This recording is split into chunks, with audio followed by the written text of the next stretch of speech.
en estos días inmediatamente previos a la Navidad, cuarto y último domingo de Adviento, acabamos de escuchar el relato que San Lucas nos trae en el Evangelio sobre la anunciación del ángel a la Virgen y la encarnación del Hijo de Dios en sus purísimas entrañas, acontecimiento que cambiaría para siempre el destino de la humanidad. Llama la atención cómo en una narración tan corta y tan precisa aparezcan tantos personajes. Trataremos de hacer una breve reseña de cada uno a fin de que ellos nos ayuden en la preparación de estos días para el gran milagro navideño.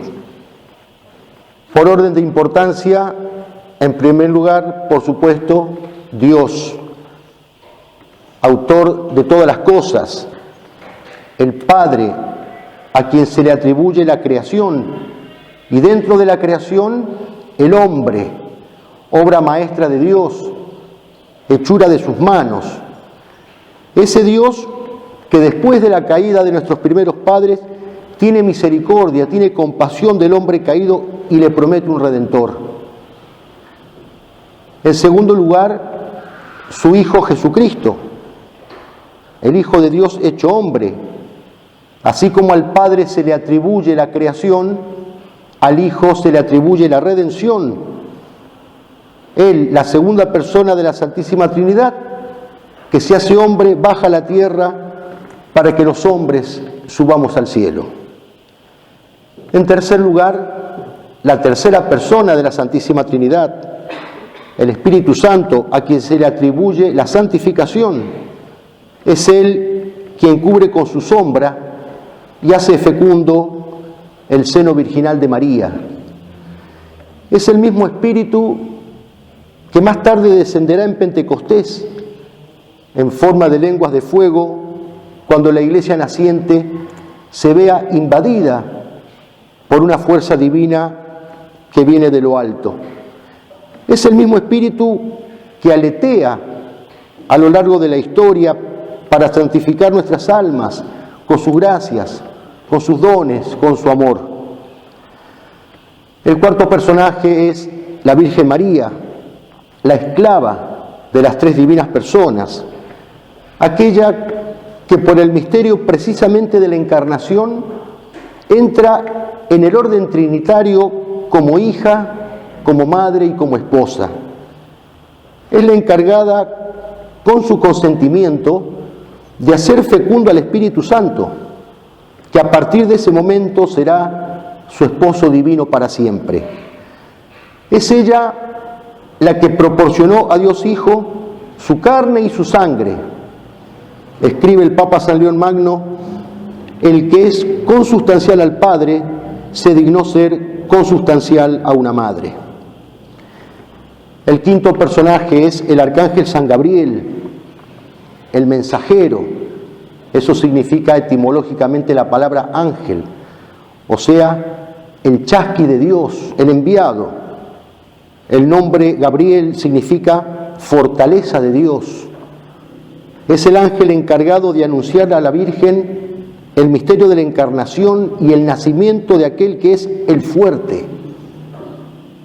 Es el ángel de la palabra, porque anuncia primero el nacimiento de San Juan Bautista, el precursor de Cristo, y luego se le aparece a la Virgen para anunciarle que Dios la ha elegido para ser su madre aquí en la tierra, que es el mensaje más importante y el que ilumina todo el Antiguo Testamento, porque toda la revelación del Antiguo Testamento culmina cuando Dios se hace hombre en las entrañas virginales de María Santísima. En sexto lugar, San José, su esposo, el esposo casto de la Virgen, aquel que más tarde decide irse en secreto porque se encuentra frente a un misterio que lo trasciende infinitamente, aquel que tuvo a su cuidado los dos tesoros más grandes, Jesús y María, es decir, Dios y la madre carnal de Dios. Aquel que el Evangelio define con solo 2 palabras: varón justo, es decir, hombre santo. San José es el arquetipo de esa santidad varonil, de esa santidad auténtica. En 7º lugar, San Juan Bautista, el precursor, el primo del Señor, aquel que va a saltar de gozo en el seno de su madre Santa Isabel ante la llegada del Mesías en el seno de la Virgen. Aquel que más tarde, bautizando en el Jordán, va a señalar a Cristo como el Cordero de Dios y que por ser fiel a su misión va a morir mártir, decapitado por orden de Herodes en la oscuridad de una cárcel. Es el profeta de fuego que como una antorcha en medio de la oscuridad brilló, ardió, hasta consumirse de amor por la verdad. En 8º lugar, su madre, Santa Isabel, aquella que pondera la fe de la Virgen cuando le dice: dichosa tú por haber creído que se cumplirá lo que te fue anunciado de parte del Señor.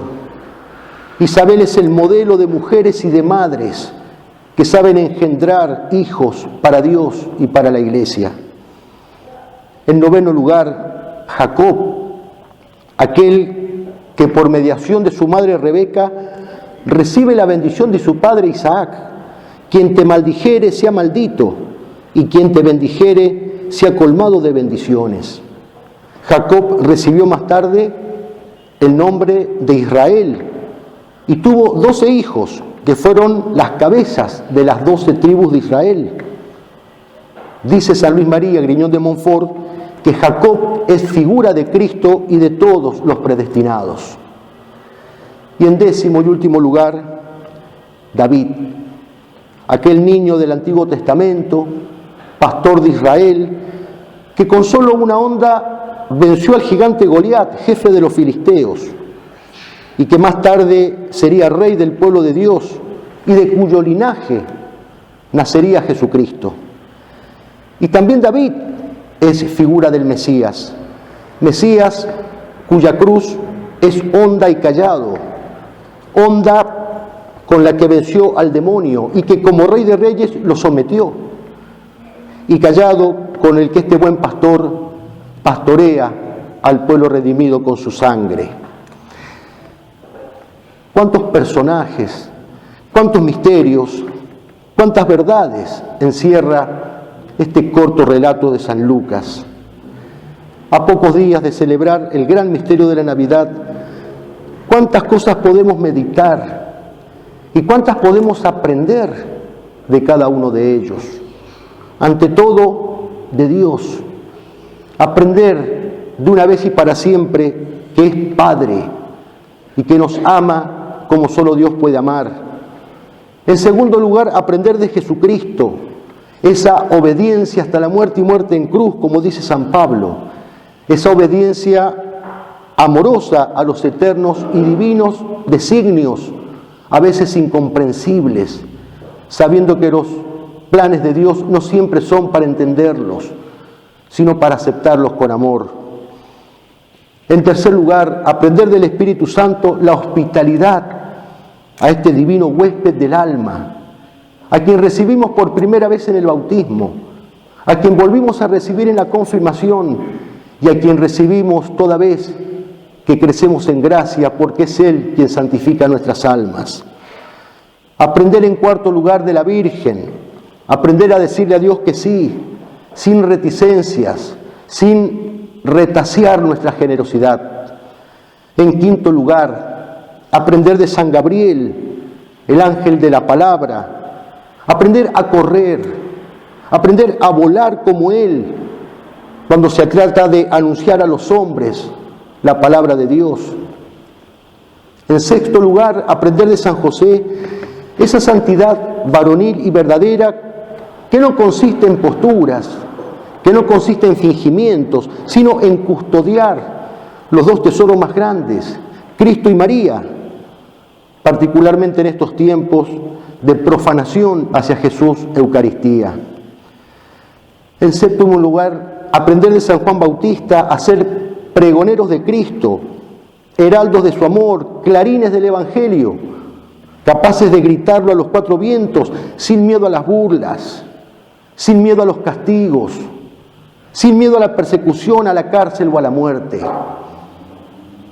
En octavo lugar, aprender de Santa Isabel a engendrar hijos para el cielo en lugar de asesinarlos por el aborto, y aprender a engendrar a Cristo en nuestros hermanos. En noveno lugar, aprender de Jacob a atraernos la bendición de Dios por medio de María Santísima, la nueva Rebeca.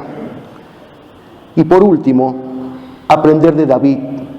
Aprender de él a lanzarnos sin temor contra los modernos filisteos, por poderosos que sean. Ellos, los enemigos de Dios, cuentan ciertamente con mayores medios materiales, cuentan con todo el poder terreno que imaginarse pueda. No nos importa. A nosotros nos basta la onda de la fe y nos basta la protección del cielo para derribar a estos gigantes del mundo.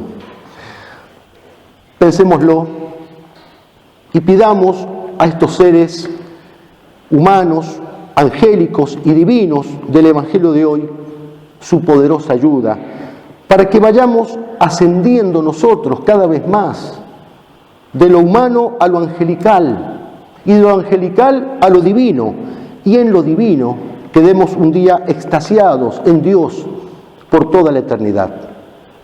Que así sea.